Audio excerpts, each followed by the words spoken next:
All right. Well, joining me now is the Vice President of the National Border Patrol Council, the great Art Del Cueto.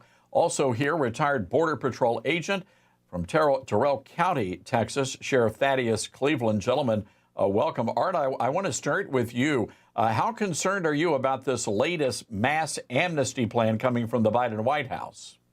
Look, I've been very concerned from day one that this administration took office because so now they're saying there's going to be an amnesty, but let's be realistic. They've been offering a blanket amnesty since day one of this administration just by allowing so many individuals to enter, ask for asylum, and get released with a court date many years from now. That alone is a blanket amnesty. Let's be realistic, because as long as they're waiting for their court date, they're free to roam throughout the country as much as they want, wherever they want. They're also free to get married to a U.S. citizen or make arrangements to get married to U.S. citizens, and then thus move further into the country and be able to get some legal status then. So, look, this administration has proven time and time again that their sole objective is to continue to give more and more to the criminal elements and take away more and more from law-abiding citizens and from law enforcement as well.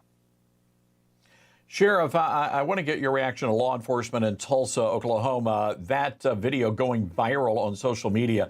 The sheriff just enraged. And again, they don't live anywhere near the border, and yet they've already had 2 people in that county in Maryland that have been killed by illegals. You know, Todd, I was with that Sheriff Galler, less than 2 months ago in Washington, D.C., speaking at the Capitol in front of the Republican Study Committee. And he spoke of that exact murder, and it's good to know that it was finally solved.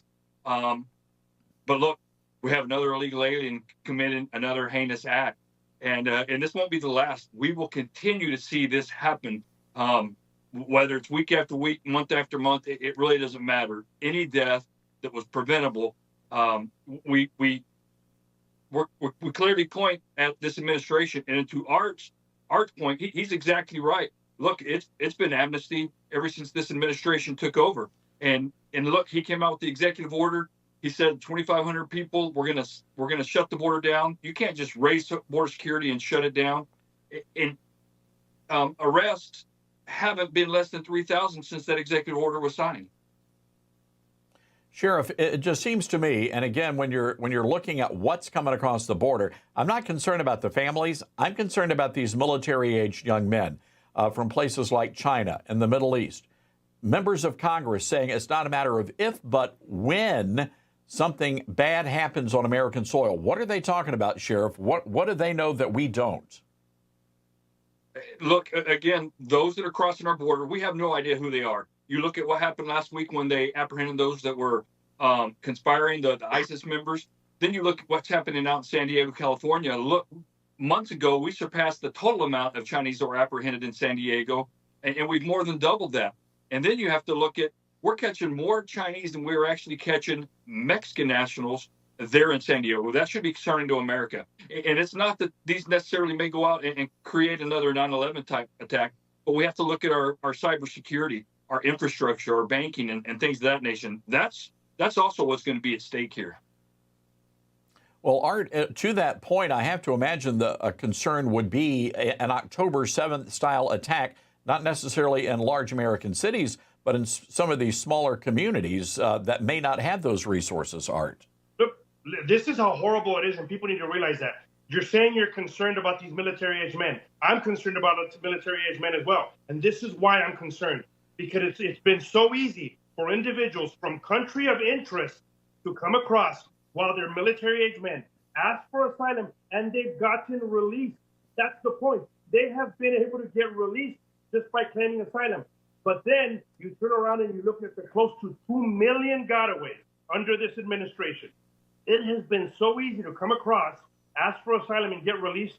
Can you just imagine the criminal background on these other individuals that fall within those 2 million gotaways?